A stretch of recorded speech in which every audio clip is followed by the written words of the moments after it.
Ikun Diary Farm was set up in the 80s by the Shagari government, and it was effectively supposed to be one of the dairy farms, conceptualized across Nigeria for beef production, beef and milk production actually.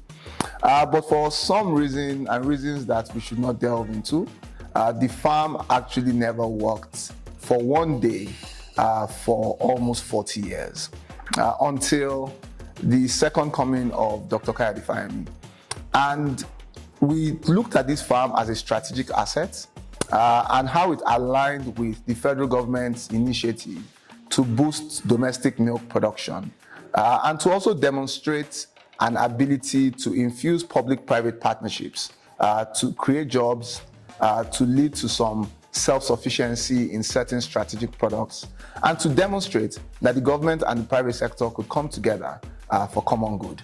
So about 3 years ago, Ekiti State Government started discussions with Promasidor.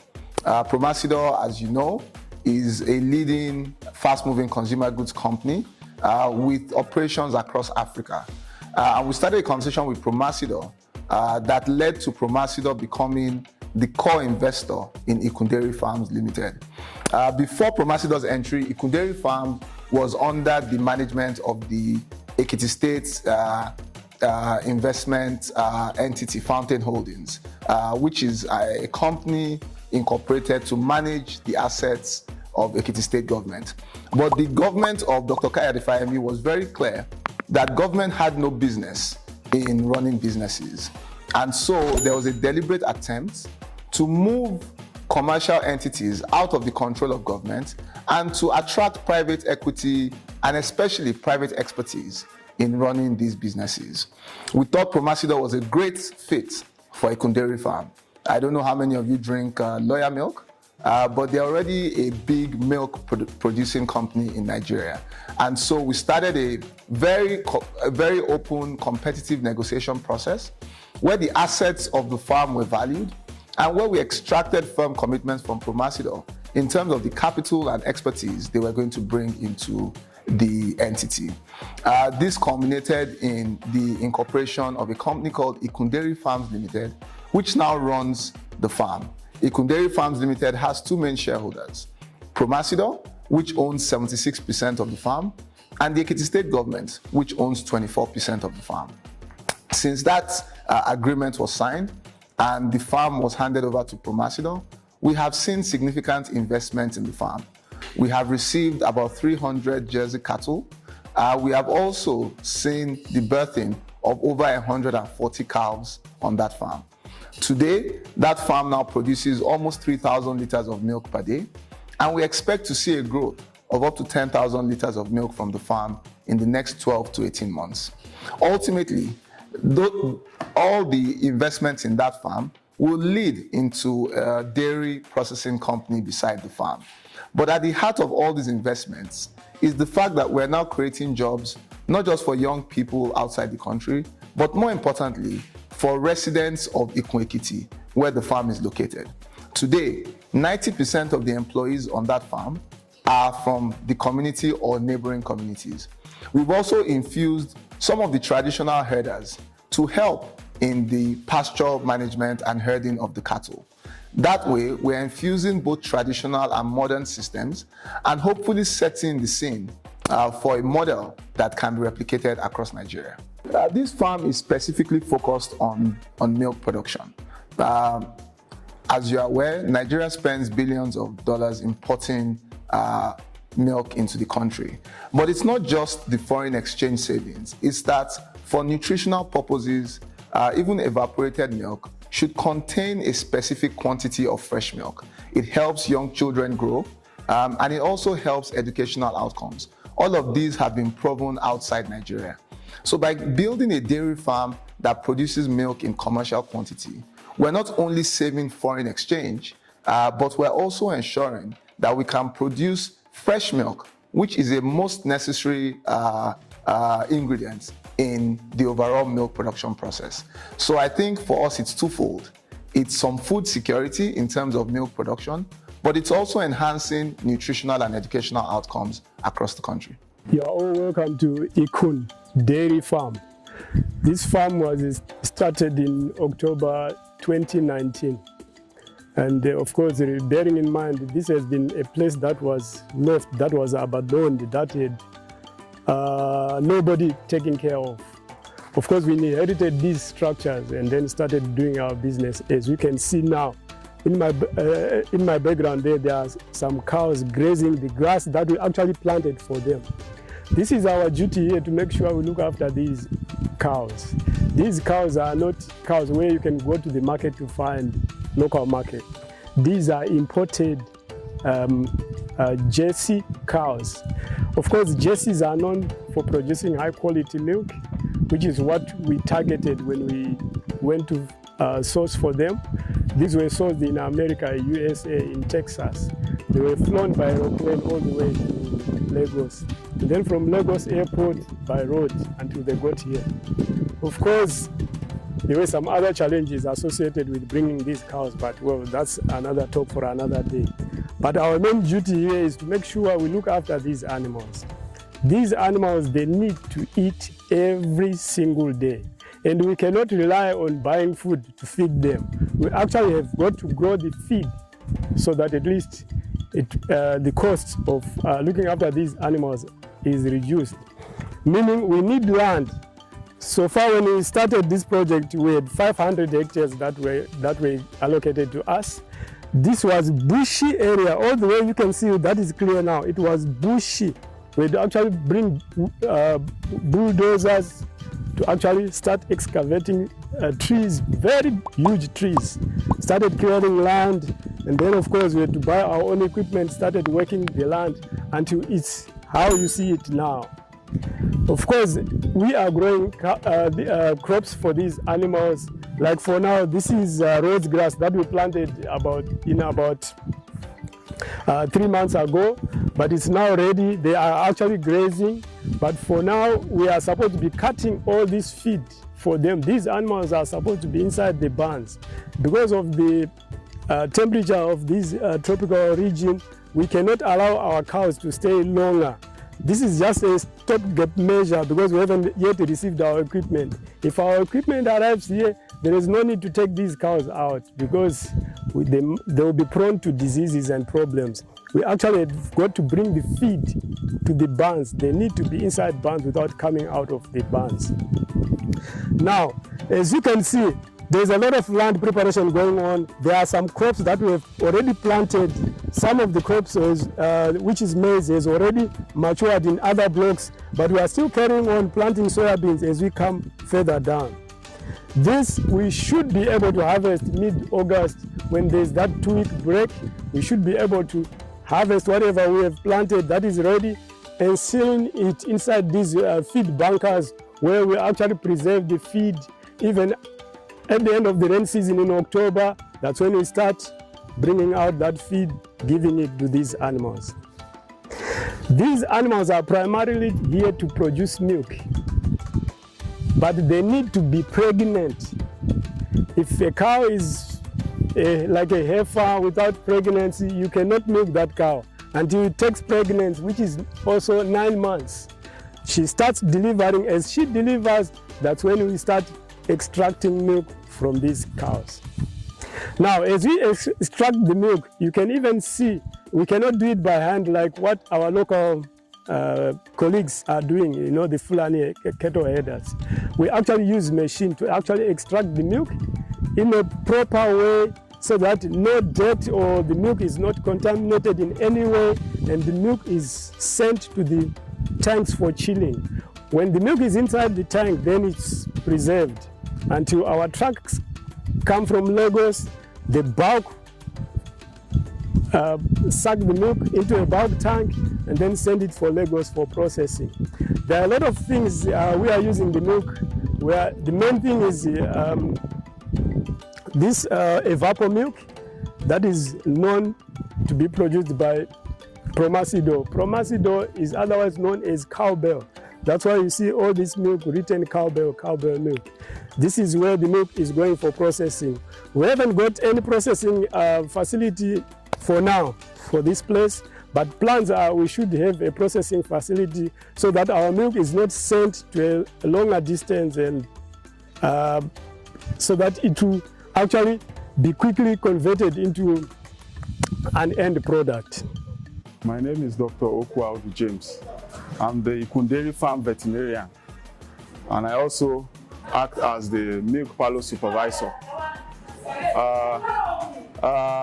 Part of my duties here is to ensure the health of the animals and the optimal performance of the animals, because these animals are bred here basically for milk production. My daily routine includes checking the animals for any disease condition. It could be ectoparasite, it could be an animal is dull or an animal is lame. So I go around the barns to check them before they move them to the milk parlor in the morning. We usually start milking at 5:30 in the morning. And where we are presently is the milk parlor.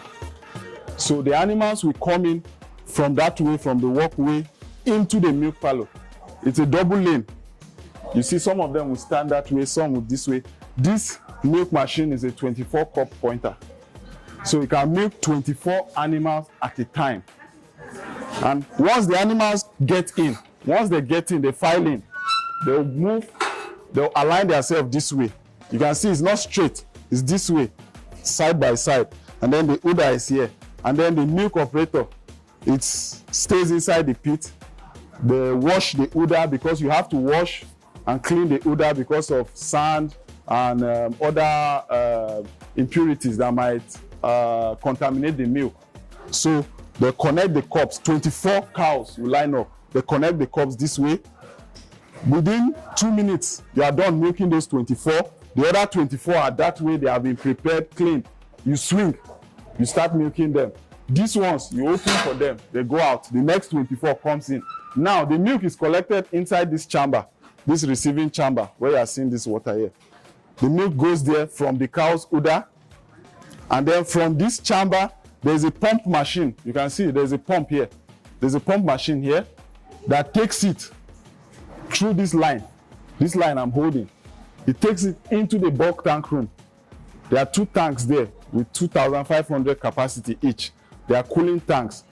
So once the milk goes there straight, it's instant cooling, it starts cooling. But by the time the milk is leaving this receiving tank into the bulk tank, it's usually around 37 degrees body temperature of the animal. So it has to cool it down to between 4 to 7 degrees Celsius. That is the temperature for which you can preserve milk. Because milk is a very perishable product that if you leave it at normal body temperature, microbial growth will multiply exponentially, and that milk will become sour.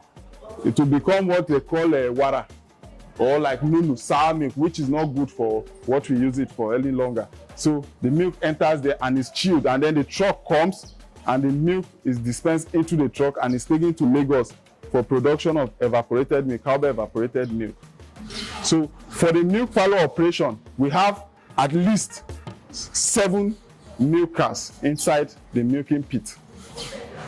Their work is to clean the animals and then to ensure they put on the cups and then move the animals. You want to milk them as quick as possible to minimize stress on them, because while you are milking them, there's additional stress to their body. So you want them to spend as little time as possible here and be comfortable. So we usually do everything quickly so that they can move and go back to rest. So we milk them twice a day, 12 hours interval. You milk them 12 hours interval. So concerning the animal health, what I do is I ensure that we are up to date with our vaccinations, knowing fully well these animals were brought in from United States of America. Not that they were brought in from just outside Nigeria, but from a different continent. One, our environmental conditions are far different. There is temperate, here is tropical, with temperatures rising very high. So these animals, already the environment is a challenge for them. So we have to just mimic their environment over there, which is the cool environment, by providing them shades, and then you can see there are fans to cool them, and then always they have cool drinking water and feed in front of them. So this challenge with the difference in environment makes them susceptible to diseases. They are easily hit by diseases. normal endemic diseases here that will not affect our local animals. If it hits them, it's devastating. Diseases like FMD, CBPP, lumpy skin. So what we do, we just vaccinate them, and then the mitigation factor we put in there is biosecurity. You see at the gate, entrance gate there, when you come, you disinfect your feet, you wash your hand. It's to mitigate entrance of infectious agents, because you might be coming from the lands or from the road. Maybe the road you plied, there were indigenous cattle that have crossed, and then their feces have been deposited on the road. You step on it with your shoes and you bring it in. It will be a source of infection to these animals. Secondly, their barns are cleaned every day. Every day. The feces is being scraped by the tractor twice a day. So we do everything possible to make their environment conducive for them. Because in the end, cow comfort is number one. If a cow is not happy, she will not give you milk to her full potential. If she's supposed to give you 25 liters of milk and she's not happy, she's not in a conducive environment, she might end up giving you 12, 13 liters of milk. So everything we do here is to ensure that the cows are comfortable and they are healthy, so that they can produce high quality milk and high volume milk. So basically that's my job here as the farm veterinarian, and I also double as the milk parlor supervisor. I'm in charge of the workers in the milk parlor. My name is Ademi Tokende, the quality assurance supervisor for Ikun Diary Farm. So this is our milk storage tank room. After the milk has been produced in the milking parlor, it will be transferred into the temporary milk chamber, and then from there a pump will transfer it into these storage tanks. So we have two milk storage tanks. We have milk storage tank 1 and milk storage tank 2. So immediately this milk gets into this tank, they are being preserved by two conditions. We have the cooling and the agitation. So the cooling is being done by chillers. The chillers are there outside, so that as the milk comes into the tank, they are being cooled immediately into 4 to 7 degrees centigrade. So that is how the milk is being cooled. It must be between 4 to 7 degrees centigrade, and it must continue with an agitation. It must continuously agitate so that the milk will not do fast separation. So those two conditions are the parameters by which this milk is being preserved. Then we'll monitor it from time to time to ensure that the chiller is working and the agitator is working till the milk is being dispensed into either jars or kegs or milk tanker for further production. So then after the milk has been dispensed, the storage tank will be washed, the CIP will be done, we do cleaning in place and sterilization in place, both for the process line and for our milk storage tanks, to ensure that we maintain the hygiene of both the process line and the storage tanks. So after the milk has been dispensed from the tank, it will be washed, then we'll do cleaning in place and sterilization in place for the tanks for further use. So this is what we do here. This is what this place entails. And after, then they will do general cleaning, just like they are doing now. They will do general cleaning, and that's all about this place. So these are the chillers.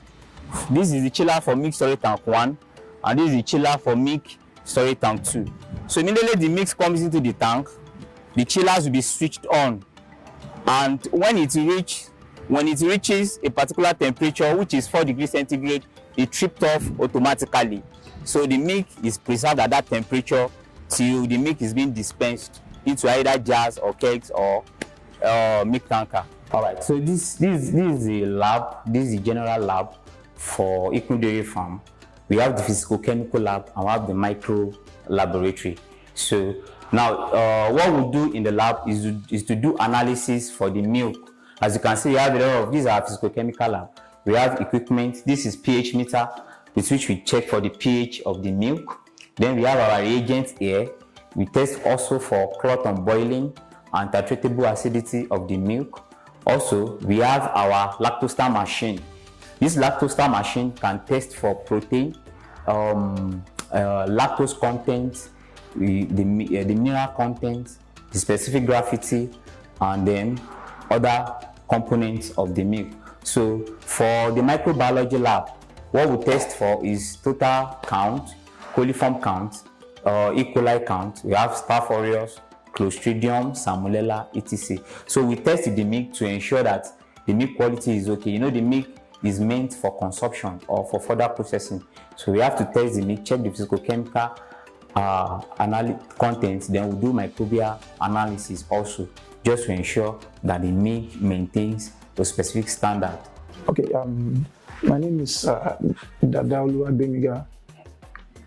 I am the account and admin coordinator at Ikun Diary Farm Limited, which is a public-private partnership between Ekiti State Government and Promasido Nigeria Limited.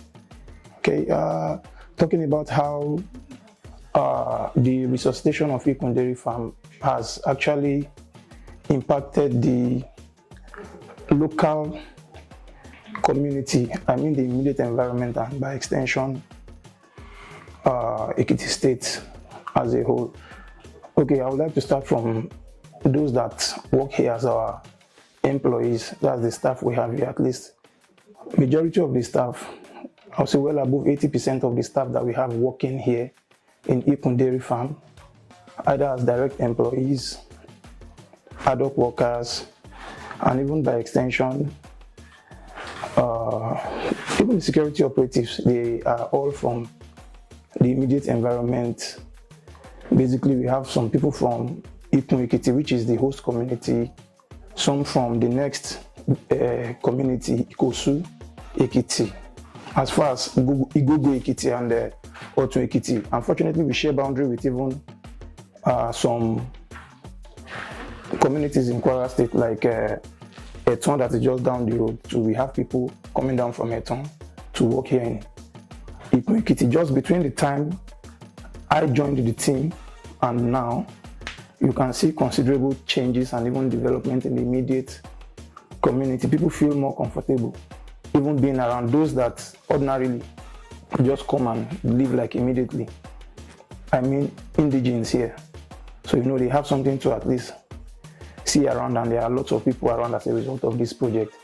Then the economy of the immediate community, Ikun Ekiti. If you've been here in the last 2 years, you can testify to it that it has actually, grown positively compared to what when I resumed, I met here. Then also, like you can see, we have so many construction projects going on. Most of them, they are being handled by local contractors. Most of them, they are Ekiti indigenes and or some from nearby villages. We have people like we have some contractors that supply us drugs, some that are handling some of the construction projects that you would have seen, I believe.